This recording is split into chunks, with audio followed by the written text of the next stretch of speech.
sommes présentement dans le panorama 11, page 10, le point R, rapport d'homothétie.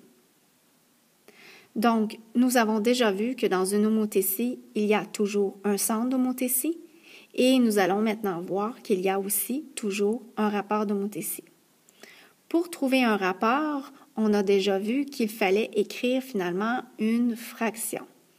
Dans le rapport d'homothétie, au numérateur, il faut toujours mettre la distance du centre d'homothétie, donc ici, on va le nommer P, jusqu'à un point de l'image.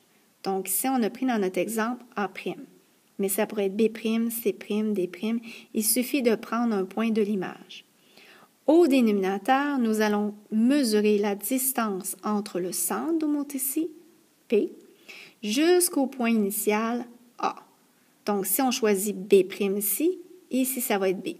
Si c'est C' au numérateur, ça va être C au dénominateur. Donc, si les symboles, le M veut dire mesure, ici, ça veut dire qu'on part du point P, qui est le centre, jusqu'au point image, A', on met une petite ligne en haut pour signifier segment. Ici, en bas, mesure du point P jusqu'au point A, avec la petite ligne. Si on prend l'exemple de cette homothétie, pour trouver son rapport d'homothétie, on va suivre les informations ici. J'ai décidé de prendre le point B. Donc, je pars en mesurant du point P, ici, jusqu'au point B'. Donc, c'est toujours l'image en haut en premier. Donc, le point P jusqu'au point B'. Donc, avec ma règle, si on mesure comme il faut, ça va nous donner presque la mesure, ici, de 2,2.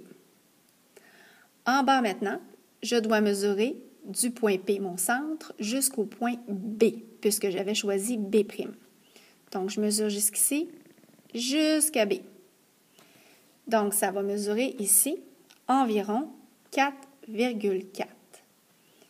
Maintenant, pour trouver le rapport d'homothétie, il nous reste juste à prendre 2,2 divisé par 4,4.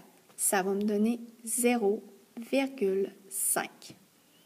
Donc, mon rapport d'homothétie, ici, c'est 0,5. C'est tout à fait normal parce qu'on va voir que le rapport d'homothétie, quand il se situe un peu plus grand que 0 jusqu'à 1, mais pas 1, donc finalement entre 0 et 1, comme c'est le cas ici, la figure initiale, ça veut dire qu'elle va subir une réduction. Elle va devenir plus petite.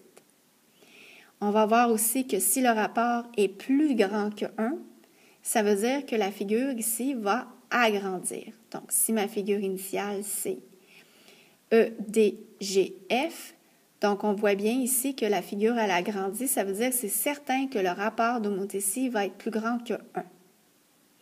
On va aussi voir que si le rapport d'homothétie donne 1, ça veut dire que finalement, la figure est identique. Elle est isométrique. Elle n'a pas grandi, puis elle n'a pas réduit. Donc, ici, on va voir autre chose, c'est que finalement, quand on travaille avec des homothéties, il faut absolument aussi travailler avec une table de valeurs.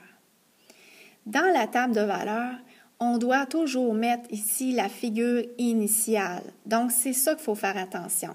Pour trouver le rapport d'homothétie, on met toujours l'image en haut et l'initiale en bas. Mais dans la table de valeurs, on met le contraire, l'initiale en haut et l'image en bas. Et on doit inscrire ici en haut de la table de valeurs tous les sommets de notre figure initiale. C'est tout à fait normal qu'on mette l'initiale en haut parce que l'idée, c'est de partir de ma forme initiale puis de trouver maintenant l'image.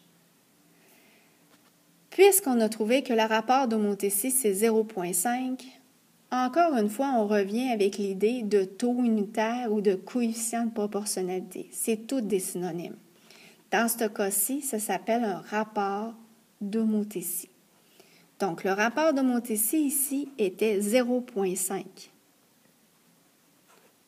Donc, ce qu'il faut faire maintenant, pour trouver les mesures de chaque distance à partir du point P, En haut, qu'est-ce que ça veut dire? Ça veut dire qu'on doit mesurer du point P, qui est le centre, jusqu'au point initial A. Donc, la petite boîte ici représente les sommets qui sont indiqués en haut. Donc, je mesure du point P jusqu'à A. Du point P jusqu'à A. Si je prends ma règle, ça va me donner environ 0,4. Maintenant, si je prends pas 0,4, mais 5,4, donc si je prends maintenant 5,4 et que je le multiplie par 0,5, ça doit effectuer finalement une réduction 2 fois plus petit. Ça va me donner maintenant 2,7. Donc, si je vérifie, si je mesure du point P, qui est le centre, jusqu'au point image, donc P jusqu'à A', ça va vraiment me donner très près de 2,7. Je vais faire la même chose pour les deux autres. Donc, si je mesure maintenant du point P jusqu'au point B, donc point B jusque là, ça va me donner comme mesure environ 4,4. Donc, si je fais 4,4 fois mon rapport d'homothétie 0,5, ça va me donner une réduction, donc 2 fois plus petit, ça va me donner 2,2.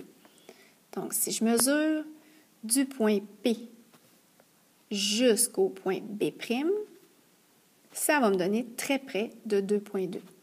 Finalement, pour être certain, on va mesurer maintenant du point P jusqu'au point C, donc P jusqu'à C. Ça mesure environ 3. 3 fois 0,5, ça me donne 1,5. Donc, si on veut valider, on doit mesurer du point P jusqu'au point image C, jusqu'ici. Et ça mesure très près de 1,5. Donc, finalement, dans un rapport d'homothétie, pour le trouver, on doit mesurer ici une distance à partir du centre jusqu'à un point image et en bas, celle du centre jusqu'à un point initial. Ça me donne mon rapport pour me dire si la figure a agrandi ou a réduit. Ce rapport-là, on doit venir le mettre dans la table de valeurs ici. Et finalement, on met nos distances à partir des sommets initiaux et ici, les images. C'est comme ça qu'on va les trouver. Donc, c'est ici tout ce qu'on doit savoir sur le rapport d'homothétie. Donc, ici, dans celui-ci, le point R pour terminer, c'est pour résumer qu'est-ce qu'on vient de faire. Donc, ici, vous avez le rapport d'homothétie, comme je vous disais. En fin de compte, le rapport d'homothétie, on l'identifie aussi par la lettre K minuscule. C'est juste un symbole. Donc, si le K, le rapport d'homothétie, est compris entre 0 et 1, on a dit que la figure subissait une réduction. Si le K, le rapport d'homothétie, est égal à 1, ça veut dire que la figure initiale et l'image sont isométriques, ça veut dire identiques. Et finalement, si le K, le rapport d'homothétie, est plus grand, supérieur à 1, ça veut dire qu'il subit un agrandissement.